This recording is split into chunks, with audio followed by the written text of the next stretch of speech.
bienvenue mes chers élèves. Aujourd'hui, on va vous traiter, on va vous donner une synthèse au niveau de l'avant-projet et comment élaborer les contrats de phase. Alors, on va partir selon ce dessin de définition. Alors, sur ce contrat ou bien ce dessin, vous trouvez que le nom de la pièce est une unité de commande, elle est en NGGL 220, c'est une fonte à graphite lamellaire, la résistance est 220 mégapascales. Alors sur le dessin de définition, vous allez retrouver plusieurs spécifications. Il y a les spécifications bureau d'études et il y a les spécifications aussi bureau d'études qui sont des spécifications géométriques, comme la perpendicularité, localisation et coaxialité. On va voir, nous, comment élaborer l'avant-projet et les contrats de phase. Alors, d'après ce dessin, vous avez des surfaces qui sont notées B, B1, B2, B3. Alors, ces surfaces, ce sont des surfaces qui sont brutes, viennent brutes et restent brutes. Donc, le dessin que vous avez ici, c'est dans son état final. Alors, comme vous voyez les pièces en 3D, alors, vous avez... Parmi les choses qu'on va voir, par exemple, cette partie sera réalisée sur tournage, on va voir la contrainte d'association. Donc, une fois on a la possibilité d'associer toutes ces surfaces F2, D1, D2, F3, F4 et les chanfreins, on va les associer. Alors, par quelle surface on va commencer? On va essayer de faire le graphe bureau d'études. Alors, le dessin de définition représente une unité de commande. Le programme, c'est 20 pièces par semaine pendant 3 mois. Alors, le parc machine disponible, tour parallèle, friseuse, perceuse, alaiseuse, et les outillages, tout outillage sont disponibles. Alors, on vous demande de faire l'association des surfaces, de compléter le graphe et de compléter le graphe de niveau. Alors, entre cette phase graphe de niveau et la phase avant-projet, il n'est pas obligatoire qu'on ait le même ordre. Parce qu'il y a des contraintes, par exemple, d'association de maximum de surface. Changer de position, on va le voir ici. D'accord. Alors, pour l'association en groupe 1, vous allez trouver F2 et D1. Alors, cette surface F2 et ce diamètre D1, ils seront obligatoirement réalisés sur la même machine et ils seront associés. C'est-à-dire lorsqu'on va faire, par exemple, avec un outil à charioter et dresser d'angle, donc on va avoir en même temps, lorsqu'on réalise F2, on va réaliser D1. Donc ça va constituer le groupe 1. Alors, le groupe 2, F4 et D2, c'est identique. Alors, la surface F4, une fois le diamètre D2 il est charioté, vous allez réaliser en même temps F4. C'est une contrainte d'association. Donc, l'outil qui fait le chariotage, obligatoirement, il va faire le dressage de la surface F4.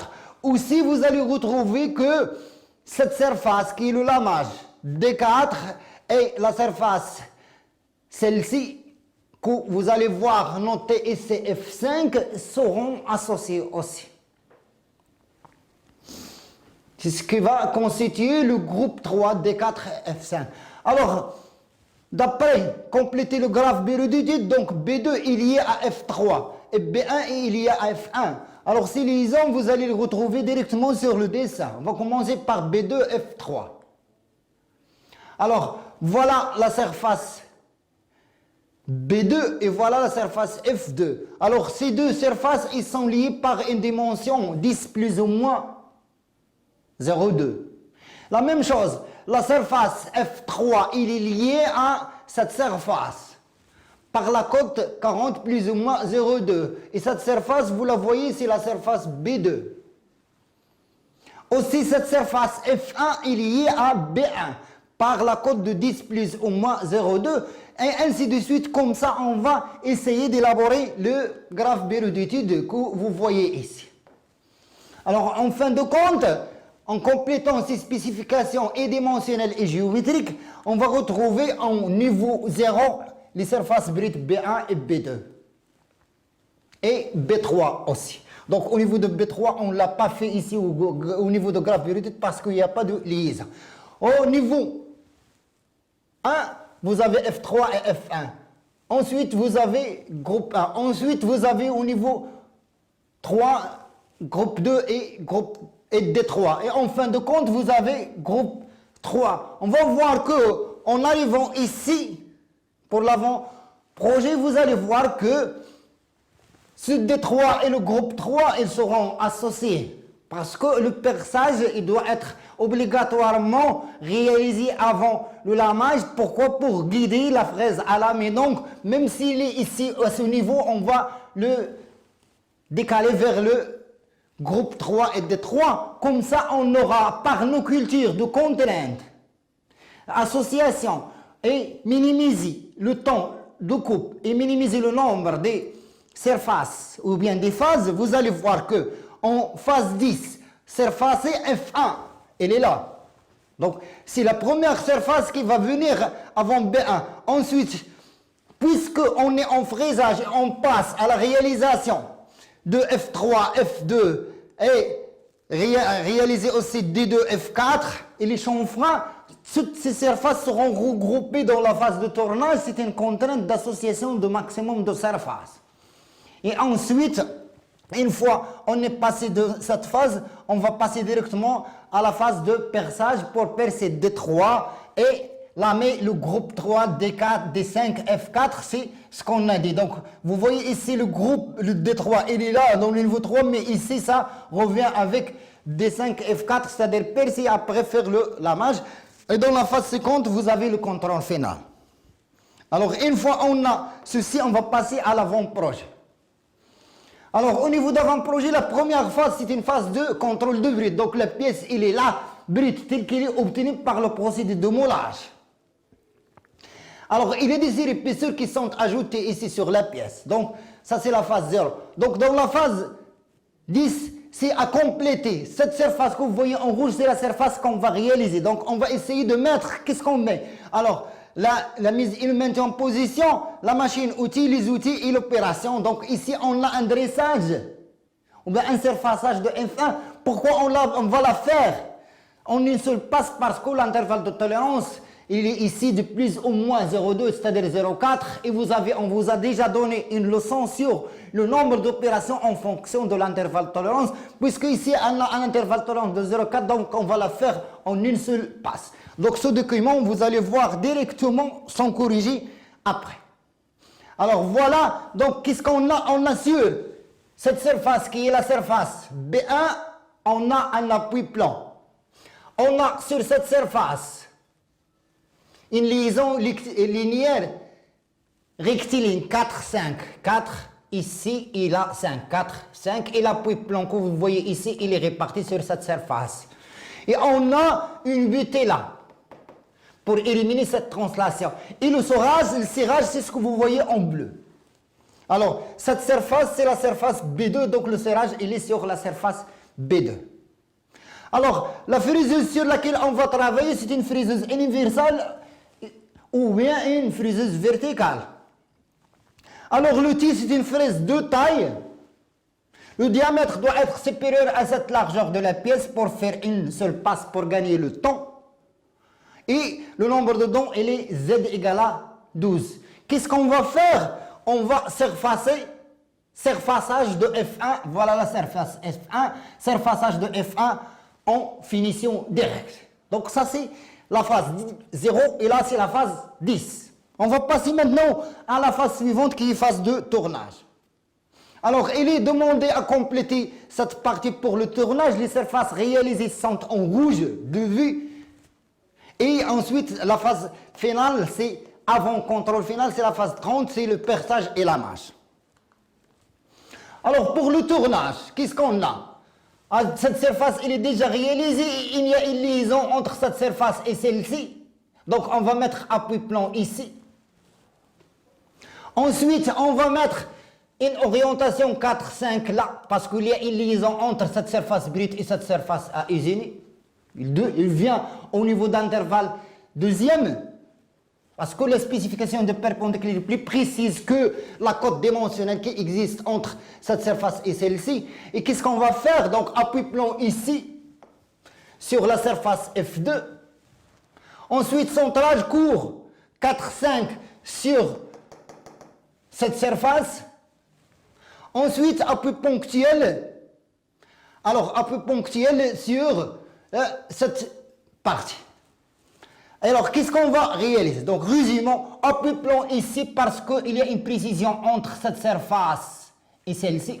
Suivi de l'orientation 4,5 ici parce qu'il y a une cote dimensionnelle suivie d'intervalle. Et il y a une butée là pour éliminer la rotation autour de cet axe.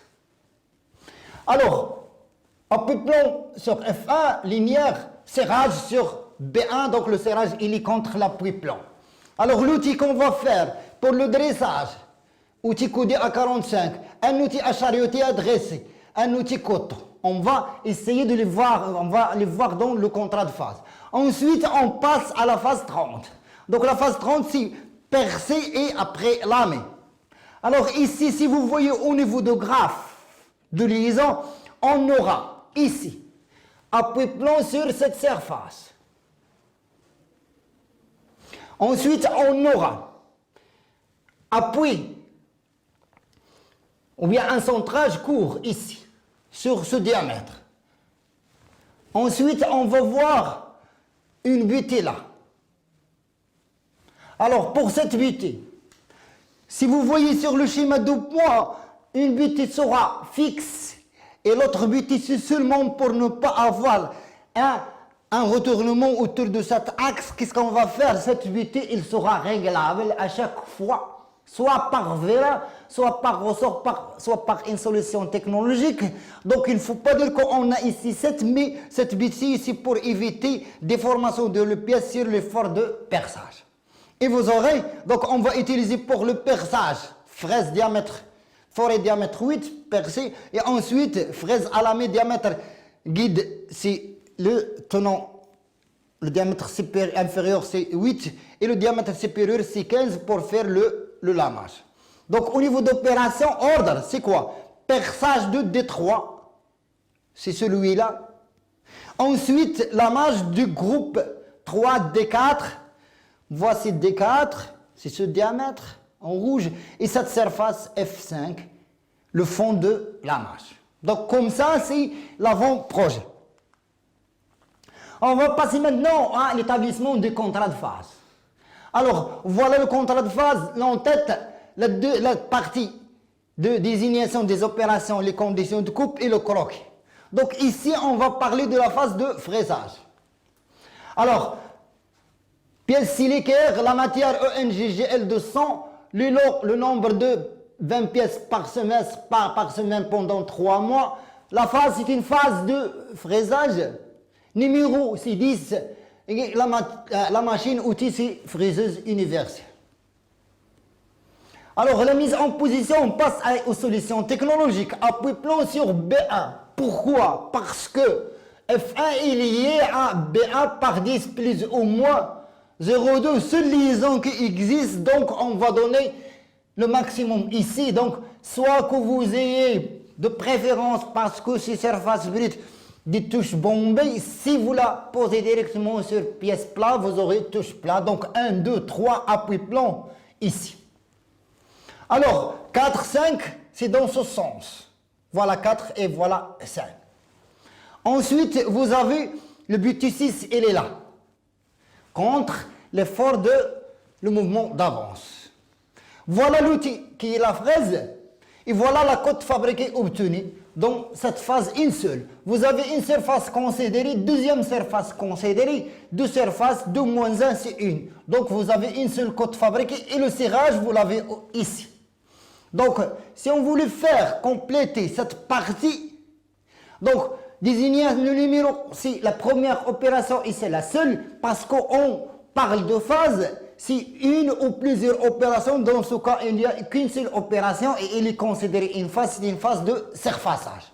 Surfacer F1 en finition. 2 points. Qu'est-ce qu'on va obtenir? la seule chose, c'est la cote fabriquée CF1 avec sa valeur, c'est 10 plus ou moins 0,2. Qu'est-ce qu'on va utiliser comme outil? Fraise de taille, diamètre 100, Z12 do.